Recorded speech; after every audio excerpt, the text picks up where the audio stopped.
This might just be my favorite 987 Cayman ever. This is the 2006 987.1 Porsche Cayman S, which normally would be powered by a 3.4 liter naturally aspirated flat six from Porsche, making 295 horsepower, 251 pound-feet of torque. But in this instance, the owner actually sold this car.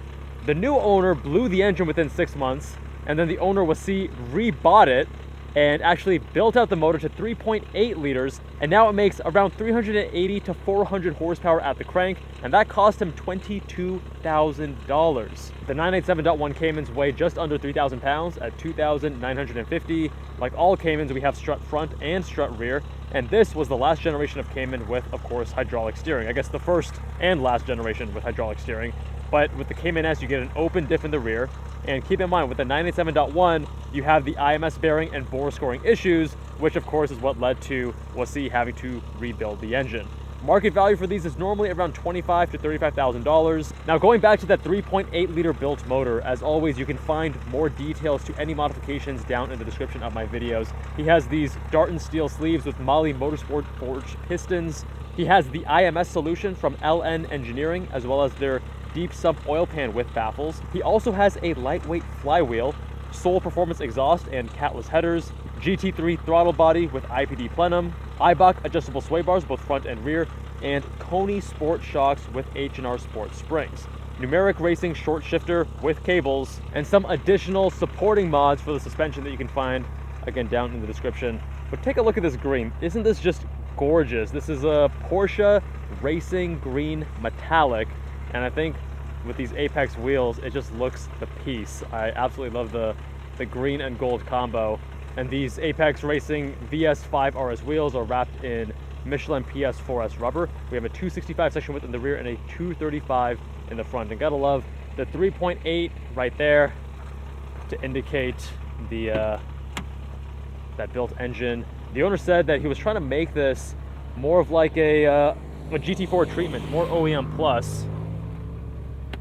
And the reason the car is already running is because the battery felt like it wasn't cranking quite as easily. I didn't want to get stranded up here. The green with the tan leather interior and the gold wheels, I think the spec is money.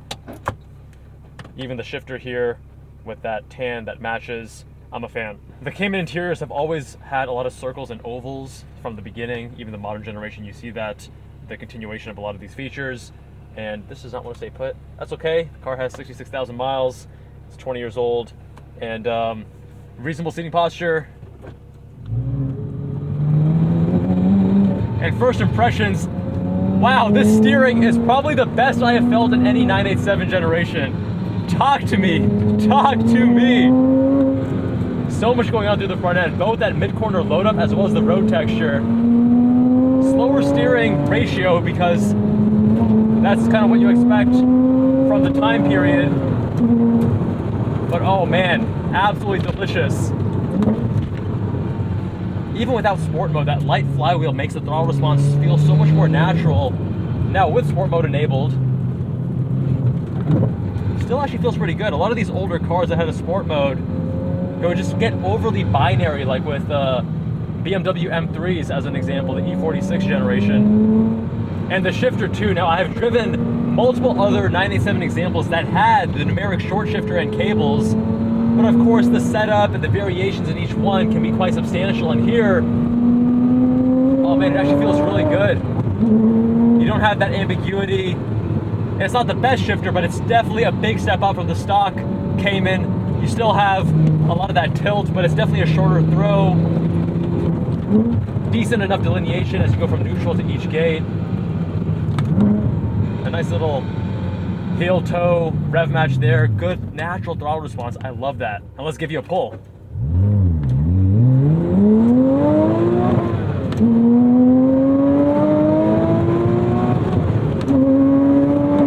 Interesting.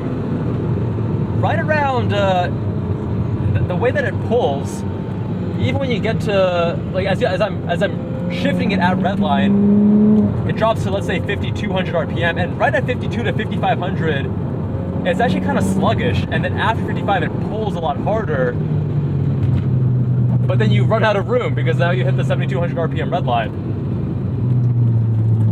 yeah, based on the way this engine is set up and tuned, that is something that is not quite as linear as what I would expect.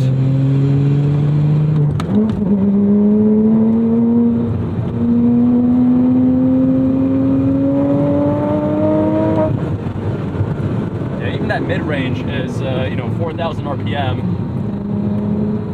It's not quite what I was expecting, but still overall a big step up from a stock example, obviously.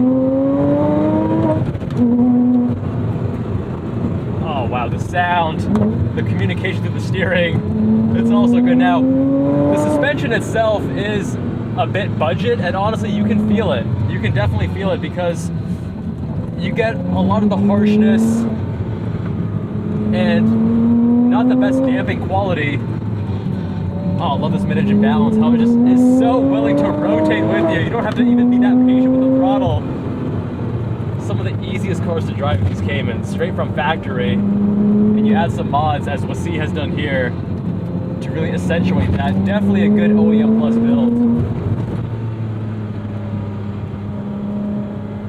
But yeah, the suspension here is probably the one thing that's holding the car back the most. You can feel that this is more budget, and Wasi is going to be getting some Öhlins Road and Track, the DFVs, which are going to improve the damping quality quite a bit. Now the other thing, this is an older car, older chassis technology, and the rigidity, while it's not bad, it's not up to modern standards, and over some of these bumps, you can actually feel a lot of that shake through the steering wheel. God, the flat 6L though is so good, dude. And I like the lightweight flywheel. It actually makes the throttle response feel far more modern, because in these older cars, you didn't have quite the same level of sharpness.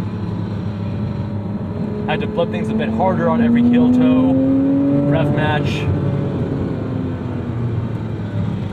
Brakes here also feeling good so far, but I haven't been going too hard because we'll see the owner mentions that you do get brake fade.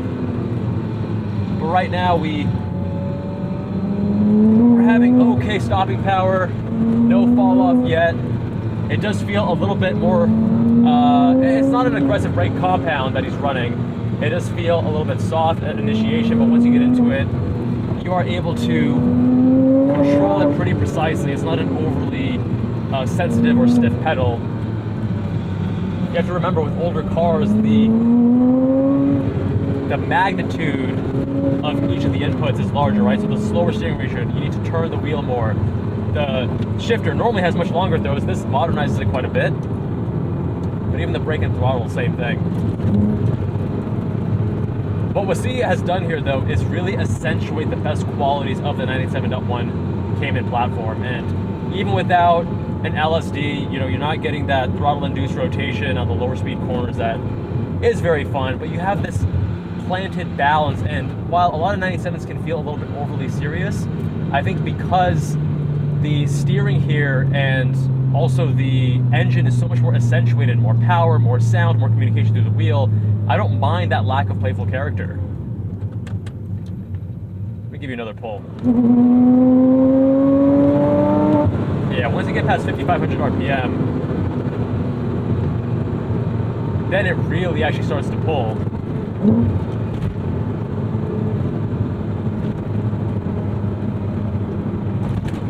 Oh yeah, over that big bump. You got a lot of that initial harshness, and even the control after it sets is not optimal, both at the front and the rear. But something Wasi is going to be addressing with his new Öhlins in the near future. So why is this my favorite 987.1? Okay guys, bikers, why are you in the road like that? As a cyclist myself, I hate when cyclists give us a bad name. It is so unnecessary. Do not, they're still on the road. Don't do that, guys. I'm a cyclist. To those cyclists out there, the reason drivers hate us is because we're not courteous to them, and then we expect them to be courteous to us. That's not how it works. Sometimes even you're driving on a road that has a dedicated bike lane, and then one bike will be in the lane, and then another buddy will be over into the actual, where the car should be. And again, be courteous, stay in the bike lane. Anyway, that's a topic for another video that I will definitely be making. But overall, why is this my favorite 987.1 Cayman? And I think it comes down to a few things. There is a lot of times variability to details like steering and shifter feel and things like that. So this example has really great steering, one of the best steering racks I felt in any 987, and the shifter also feels quite excellent. You take those two inputs, which are the two things you're really touching constantly in a manual transmission car, and you mate that with a more special engine, the 3.8 liter, which has more power and more of that sound. But that being said, even though it is my favorite 987.1 Cayman, there are a few things that I am gonna nitpick, right? So number one, the engine, right around 5,500 RPM. It's almost like there's a VTEC that shouldn't really exist in the car, and then it starts pulling a lot harder right after 5,500. And then the annoying part is that if you're revving out to redline between gears, you fall out of that range. So with the tune, hoping the owner with C can address that. Already talked about the suspension, those Coney shocks and H&R springs. He is going to go Öhlins Road and Track, which I think will be a big improvement. And then the final thing is just the braking. So just to make it feel a little bit more modern and more aligned with some of the other inputs, I would suggest a more aggressive compound and start there. I don't think necessarily a BBK is needed here.